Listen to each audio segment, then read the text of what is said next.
عزیز دوستو السلام علیکم ورحمۃ اللہ وبرکاتہ۔ امید ہے آپ لوگ خیریت سے ہوں گے۔ یہ آپ کو معلوم ہے کہ سیرت النبی صلی اللہ علیہ وسلم کی ایک سیریز چل رہی ہے، جس کا یہ تیسرا ایپیسوڈ آپ کے سامنے پیش کرنے کی کوشش کر رہا ہوں، اور معذرت اس بات کے لیے کہ اس میں تاخیر ہو رہی ہے۔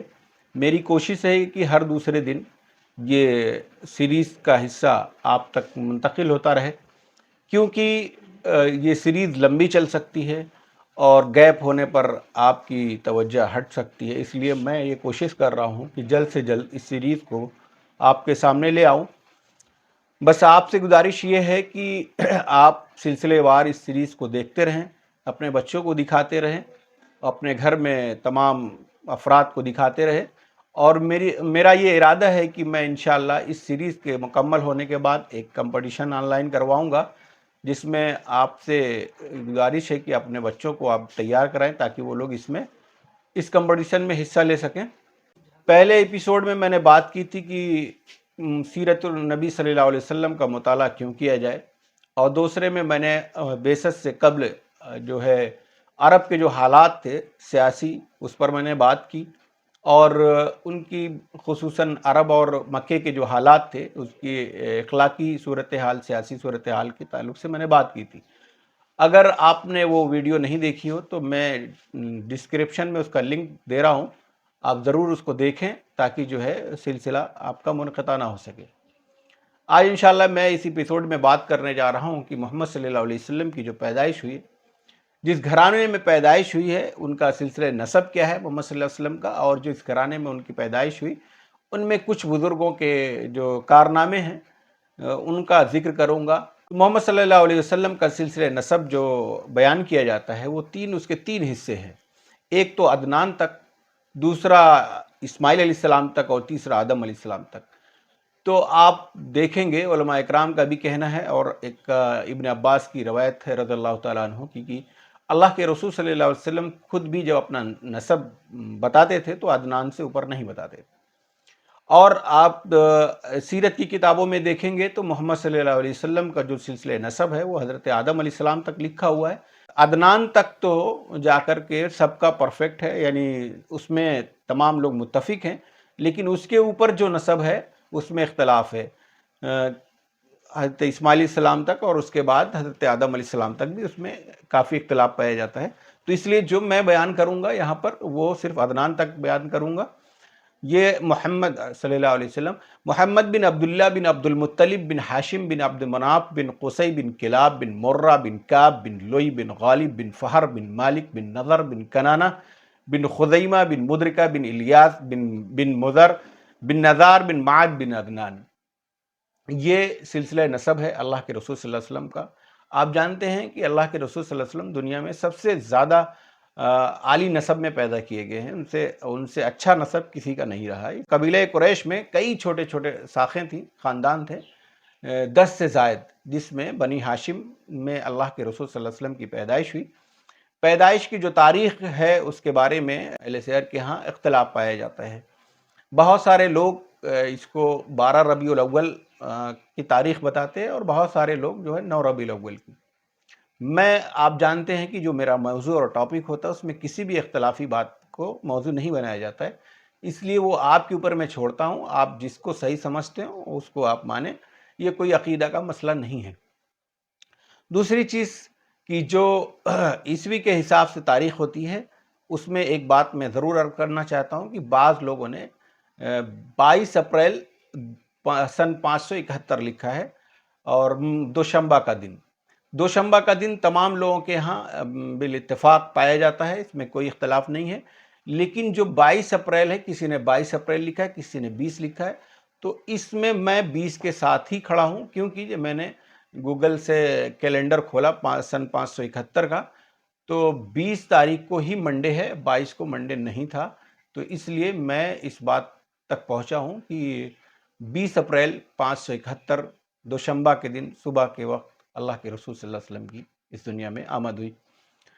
اور جہاں تک بات ہے آپ کے جد امجد کی، تو آپ کے پردادا بنی ہاشم سے میں اس بات کو شروع کروں گا کہ میں ان کا ہلکا تعارف کراؤں، پھر عبد المطلب کا، پھر جناب عبداللہ کا، جو آپ صلی اللہ علیہ وسلم کے والد تھے، اس کے بعد ان کی والدہ حضرت آمنہ کا میں ذکر کرنا چاہوں گا۔ تو آپ جانتے ہیں کہ بنی ہاشم میں اللہ کے رسول صلی اللہ علیہ وسلم جو پیدا ہوئے تو ان کے جو گھرانے کا نام جو ہے ان کے دادا ہاشم سے جڑا ہوا ہے۔ ہاشم ایک بہت ہی خوبصورت اور فیاض اور سخی انسان تھے۔ ہاشم کے بارے میں کچھ چیزیں میں آپ کو بتاؤں گا، آپ کو اندازہ لگے گا ان کی شہرت اور ان کی اہمیت اور ان کا خاندان میں جو عزت تھی، یا جس وجہ سے ان کا نام، ان کے نام کے اوپر ان کے خاندان کا نام ہے۔ تو سب سے بڑی چیز جس کے لیے وہ جانے جاتے ہیں، اصل ان کا نام جو تھا عمر تھا، ہاشم کا نام عمر تھا۔ وہ سب سے پہلے شخص ہیں جنہوں نے خانہ کعبہ میں حاجیوں کو شوربہ اور روٹی کھلایا، یعنی سرید جس کو عربی میں بولتے ہیں۔ سرید تو ہاشم کے معنی ہوتا ہے، ہاشم چورا کرنے کو، ہاشم روٹی کو چورا کرنے والا، اسی سے ان کا نام جو ہے ہاشم پڑ گیا۔ اس کے علاوہ ایک بہت بڑا کارنامہ ان کا یہ کہ پہلے لوگ صرف شام جاتے تھے، ایک ہی سفر کرتے تھے وہ لوگ جو ہے تجارت کا، انہوں نے 2 سفر شروع کیا۔ اس کے بارے میں بہت سارے شعراء اکرام نے ان کی تعریف کی ہے۔ تو یہ 2 بڑے کارنامے ہیں ان کے۔ اس کے علاوہ ان کی اگر تفصیل سے بات کی جائے تو بہت ساری چیزیں ہیں۔ ایک بار جو ہے ہاشم جو ہے سفر پر گئے شام، اور کسی شام کی طرف، تو راستے میں مدینہ میں وہ رکے اور انہوں نے ایک وہاں نکاح کیا سلمہ بنت عمر ایک خاتون سے، اور اس کے بعد کچھ دن وہاں ٹھہرے، اس کے بعد وہاں سے چلے گئے۔ جانے کے بعد جو ہے ان کا وہیں انتقال ہو گیا شام میں، یا کچھ لوگوں نے لکھا ہے فلسطین میں، واللہ عالم، ان کا انتقال ہو گیا۔ اور جب یہ یہاں نکاح کیے تھے ان سے ایک بچہ پیدا ہوا، اس کی تفصیل میں ابھی لا رہا ہوں۔ وہ اس بچے کا نام ان کی والدہ نے شیبہ رکھا، چونکہ ان کے پیدائشی وقت میں ان کے کچھ بال سفید تھے، اس کی وجہ سے ان کی والدہ نے ان کا نام شیبہ رکھا۔ اور یہ ان کے دادا عبد المطلب ہیں، اللہ کے رسول صلی اللہ علیہ وسلم کے دادا۔ جب ان کے یعنی ان کے والد ہاشم کا جب وہاں انتقال ہو گیا تو جہاں بنی ہاشم کے جو ہے ذمہ دار ان کے چچا مطلب ہوئے۔